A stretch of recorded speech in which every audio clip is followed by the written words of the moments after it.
As we all get settled, I will go ahead and introduce our second speaker.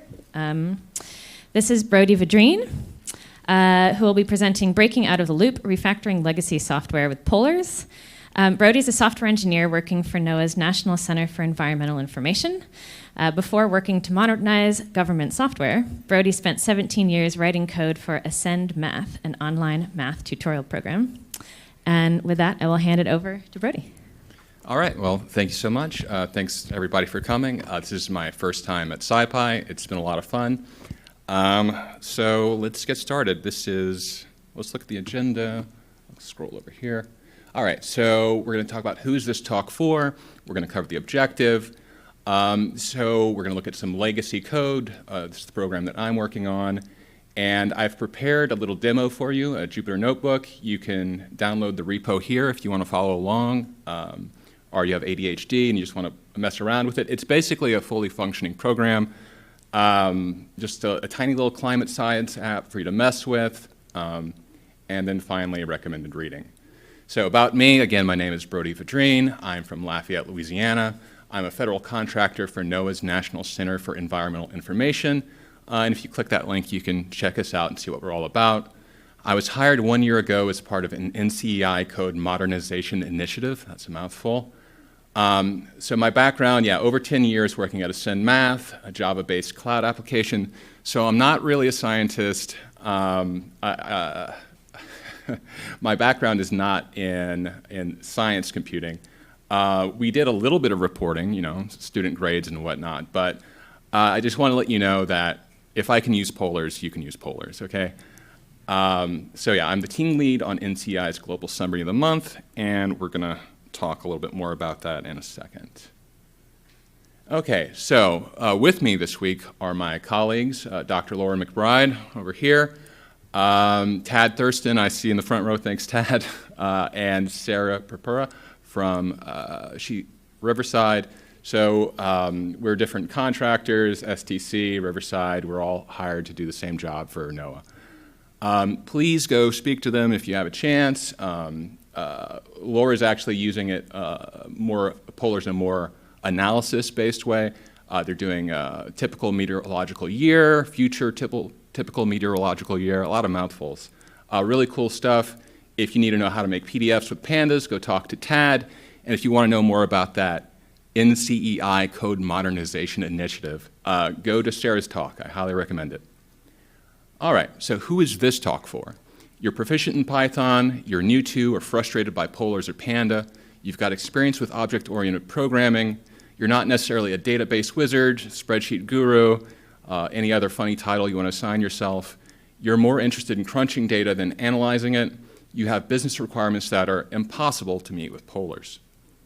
All right, so it's my hope that by the end of this talk, you'll walk out of here with a new set of strategies for tackling business requirements using Polars expressions, of which there are many pandas equivalents.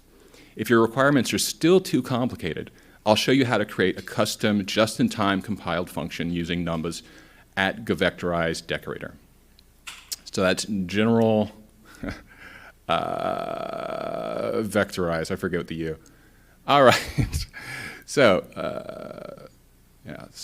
let's start with the legacy software that I was refactoring. The Global Summary of the Month. The Global Summary of the Month pulls daily data, and you can go grab that data set from over 129,000 land surface weather stations from around the world and produces a monthly summary in CSV for each one. Now, I know there are more than 6 Australian towns because I watch them in my terminal as I process each document. And you always know when you're in Australia because it has the best names, They all sound like Chumbawamba to me. You can browse or search through the CSVs over on NCEI's website.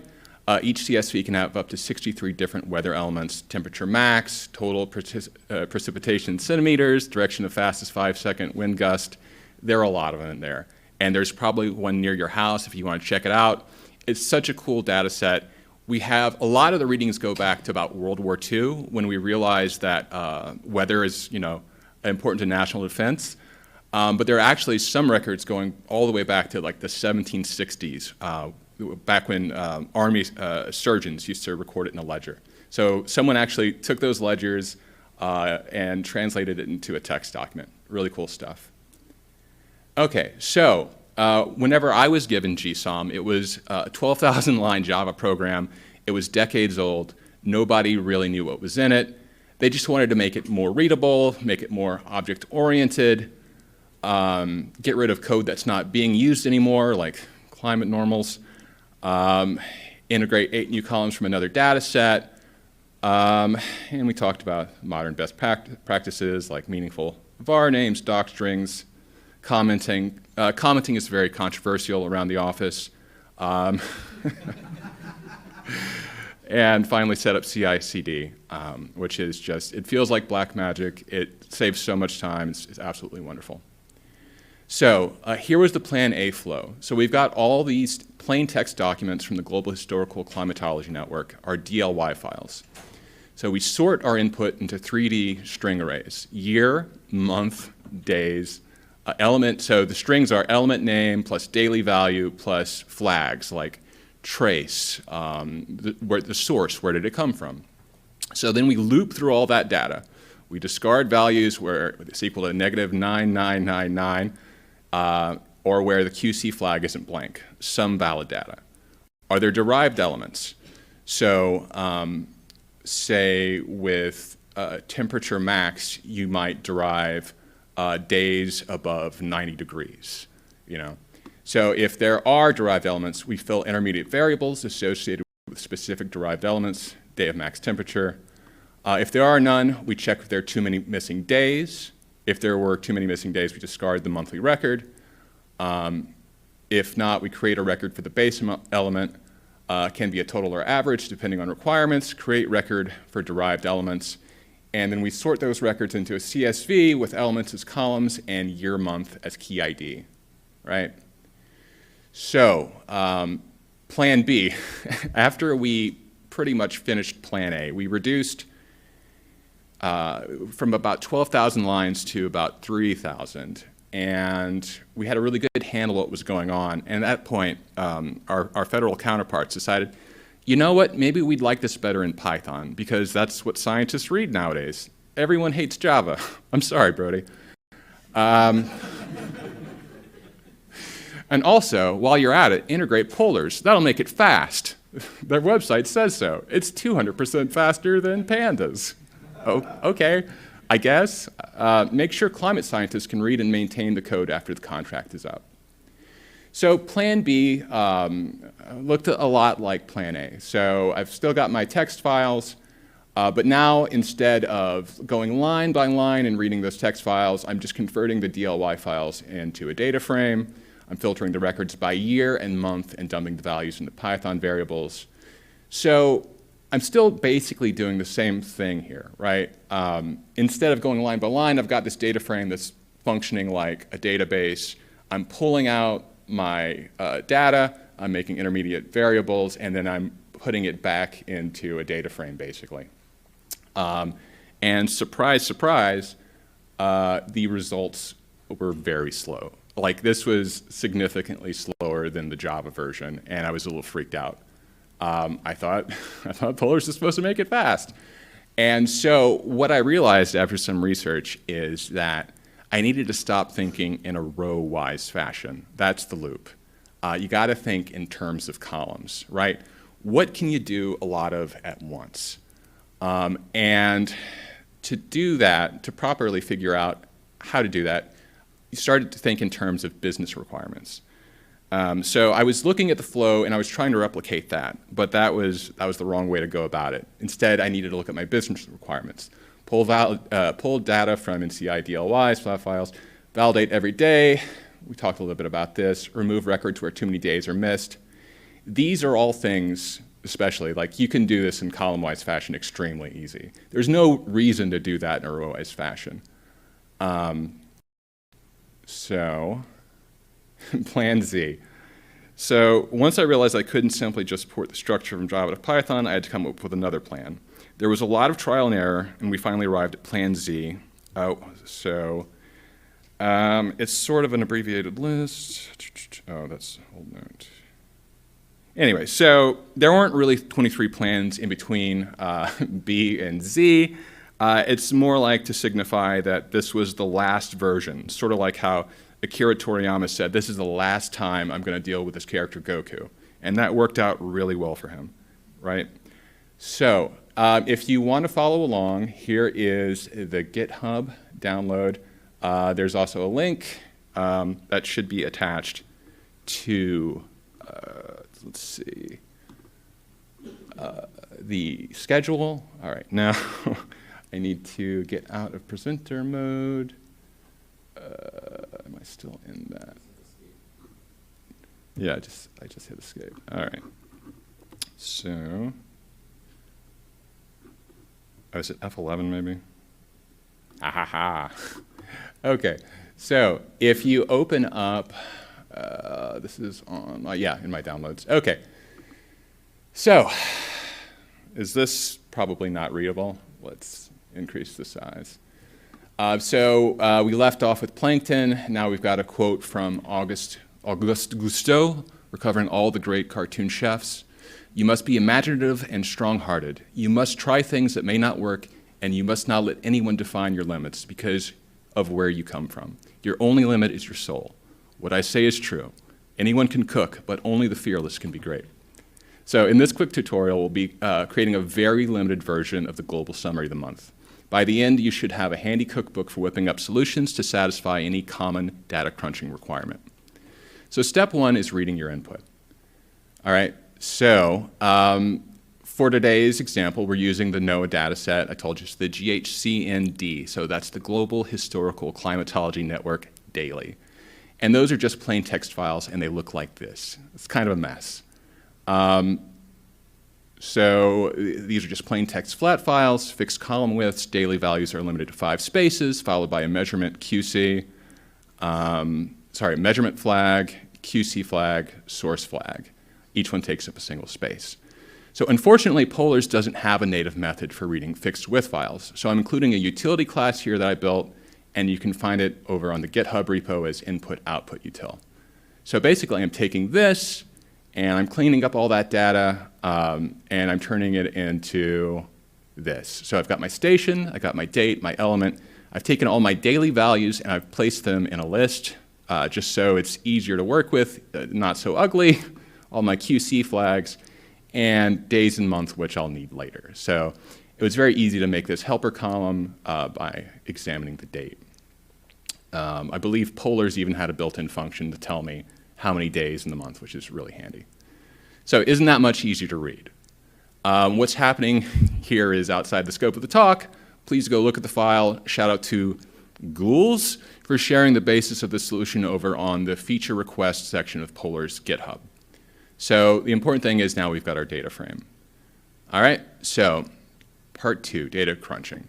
The real GSOM puts out more than 63 possible elements. In this quick demo, our program will only put out 5 elements. So average minimum temperature, average maximum temperature, average temperature, cooling degree days, and heating degree days.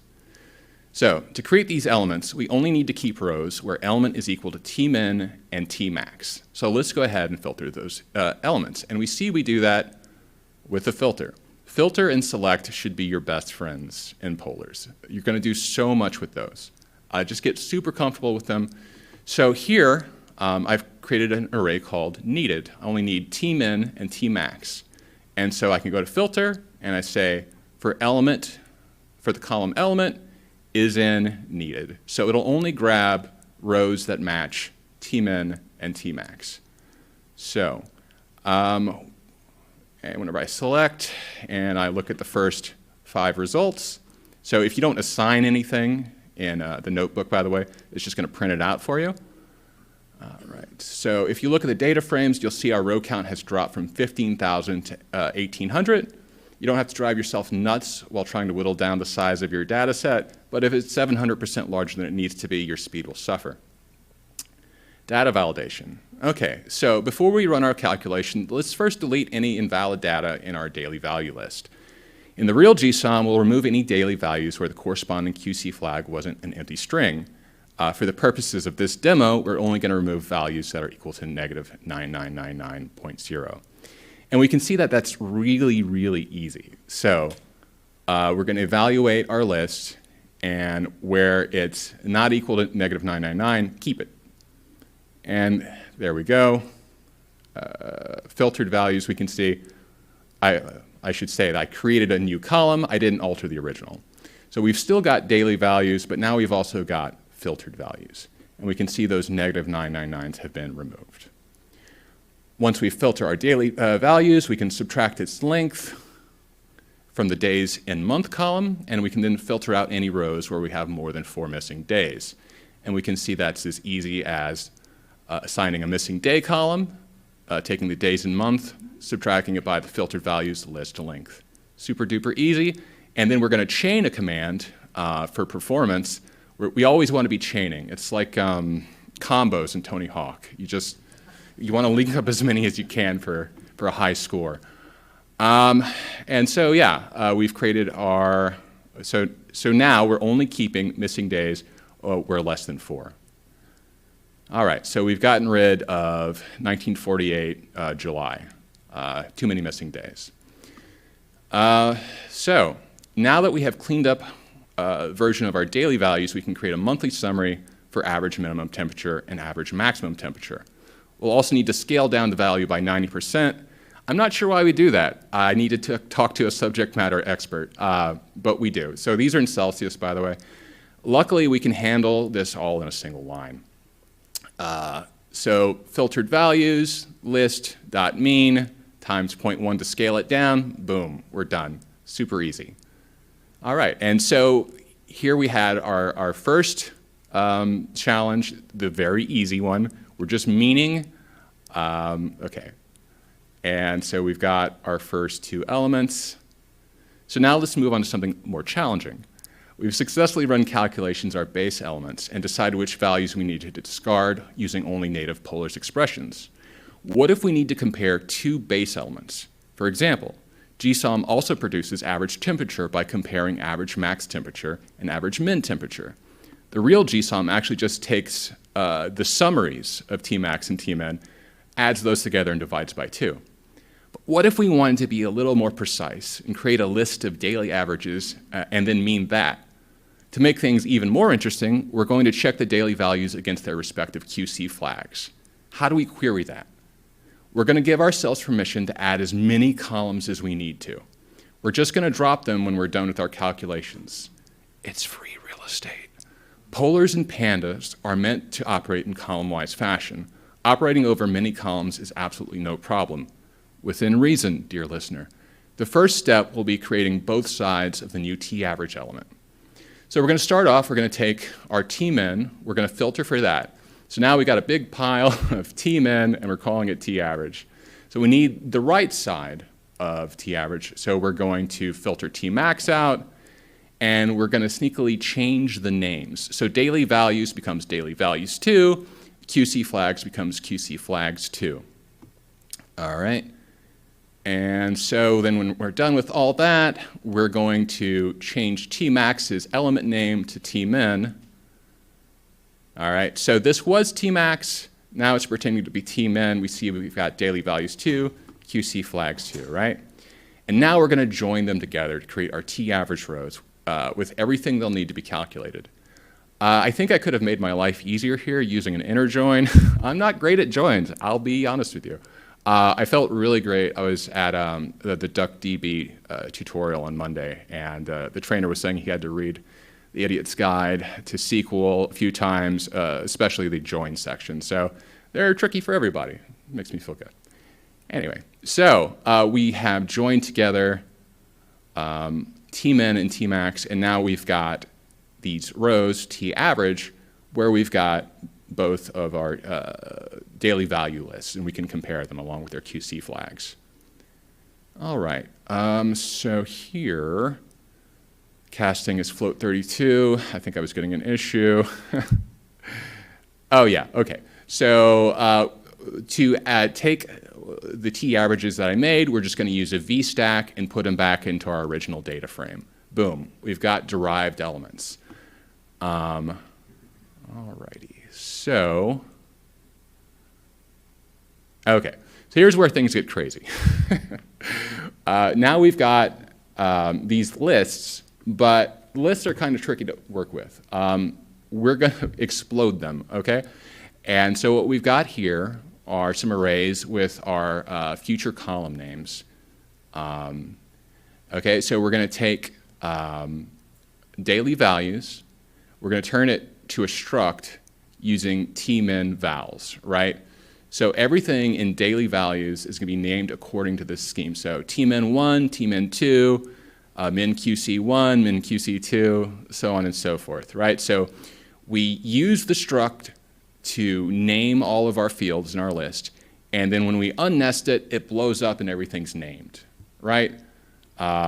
So it is so ugly. It is not great to look at. And like I said, we're going to clean it up afterwards. So 135 columns. Have you lost your mind, Brodie? Just remember your mantra, kids. It's free real estate. Okay, I promise we're almost there. So how are we supposed to write a query that compares 125 columns? We're going to dynamically build 31 queries using a loop. I know I titled the presentation Breaking Out of a Loop, but we're going to want to make an exception here. And so what we can actually do is we're going to create this array, daily average expressions, and we're going to zip up our column names, and then we are basically just going to push them into this array.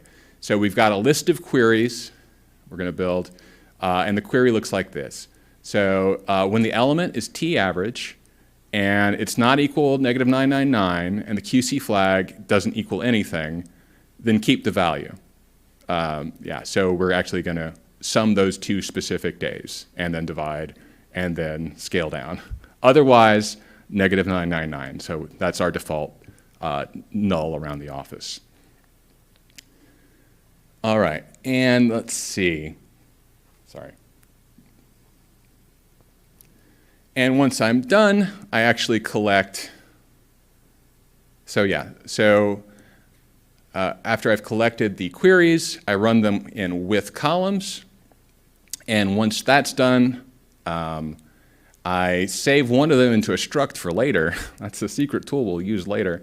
And then I also create this daily averages list column, which is what we've been looking at previously.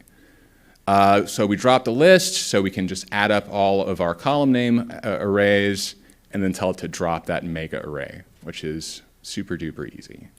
And now we see we are back to just 13 columns. Life is good again. So we got rid of those ugly 125 columns, and the processor didn't burst into flames.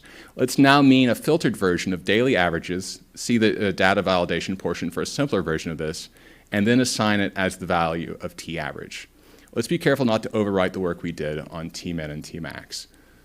So we're going to evaluate the list again for -999 and create our filtered daily averages. So when the column equals t-average, I sort of mixed it up here. So you can do column element is in t-average, or you can do the more typical evaluation. I will say these break very quickly when you have multiple conditions, so just be aware. So if it's t-average, then give us the mean. Otherwise, use the value you already have. So we don't necessarily even need to get all of our values in our value column at once. We can operate on some using the when-then statement. Keep what we already have, do different calculations at the same time. And so we see that we have tmax, tmin, and t-average. So we've got our values. And finally, the final portion is the tap-out requirements. So you tried your very best to use native polars or pandas expressions. I should have deleted pandas. I don't know if this is going to work in pandas. I apologize. But neither you nor the AI can get the right output. What now? We're going to create a custom just-in-time compiled function using Numba. And then we'll use polars map batches to pass our daily average list to the compiled function. I can't stress strongly enough that we use native polars expression for cooling degree days and heating degree days. Time is running short, and this is about as complex a problem we can solve. And boy, oh boy, they're not pretty, and they're finicky. But this is what a govectorize a GU vectorized function looks like. Someone should tell me the correct way to say that. And so you've got your parameters here. You need it. Okay, so the quick version is you're passing in results, right? Instead of saying return a result, you're passing it up here. So that's MDD. And I wish I had linked to the Polars documentation on using vectorize. In theirs, they're only returning one thing at a time. In this version, I wanted to give you something a little spicier. So we're actually returning a struct. So it's really great if you need to get multiple things at once. So basically, what this is doing, so with columns, when element equals t-average, then we're going to take that daily average struct I told you about. So it's basically a list with named columns. We're going to use map batches, right? And we're going to pass to that custom function, monthly degree days, lambda DA. And so we're passing all of those fields. 1 minute. Okay. So we're passing every single day into that function. And we're creating a column called CLDD HTDD. List of struct fields, and then I unnest them. All right. So basically, I'm doing the same trick over again that I did to derive my t-averages. I'm taking t-averages again to make my CLDD and my HTDD, and I'm telling use the columns you just created as your value, and then we're stacking them back in. All right. There's some talk about rounding. And just really quickly, I want to cover creating the output CSV. So one of the things I thought was going to be the most challenging was taking, so the element was previously in the row, but we needed to move it to the column, right? And that just seemed unimaginably complicated. It turns out I had not been paying attention to my wife when she told me about pivot tables. So yeah, pivot table, amazing.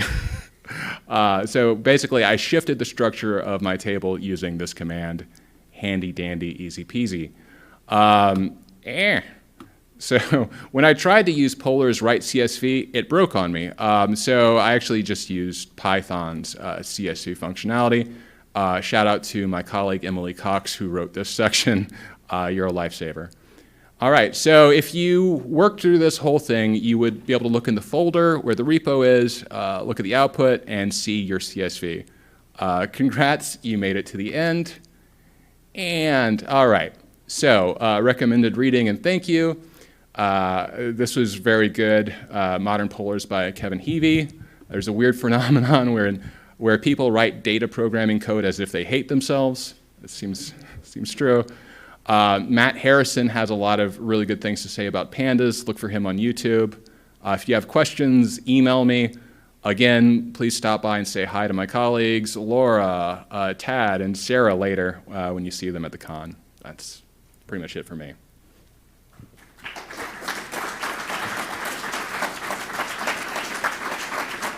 All right, thank you very much, Brodie. That was great. I'll remind you, you can ask questions in our Slack, and we already have a few coming in. From Hannah Hampson, are there benefits of using polars over pandas for this application?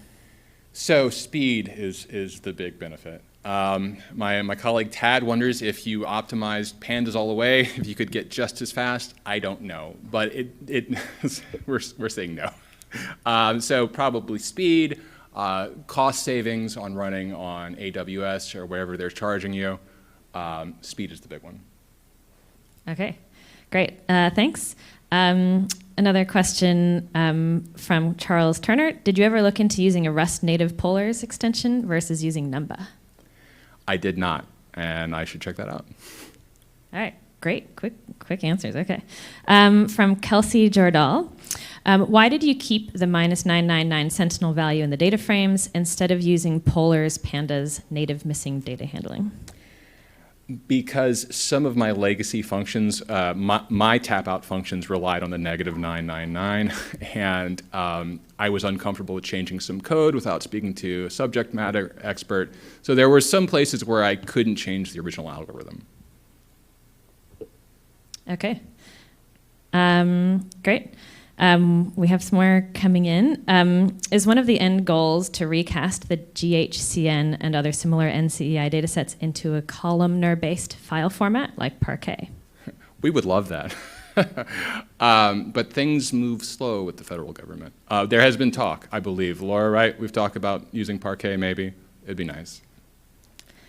All right, I'll ask one more that snuck up at the top. I didn't see it first. From Andrea Urban. Do you know how the source data used in the global summary of the month compares to data sold by AccuWeather?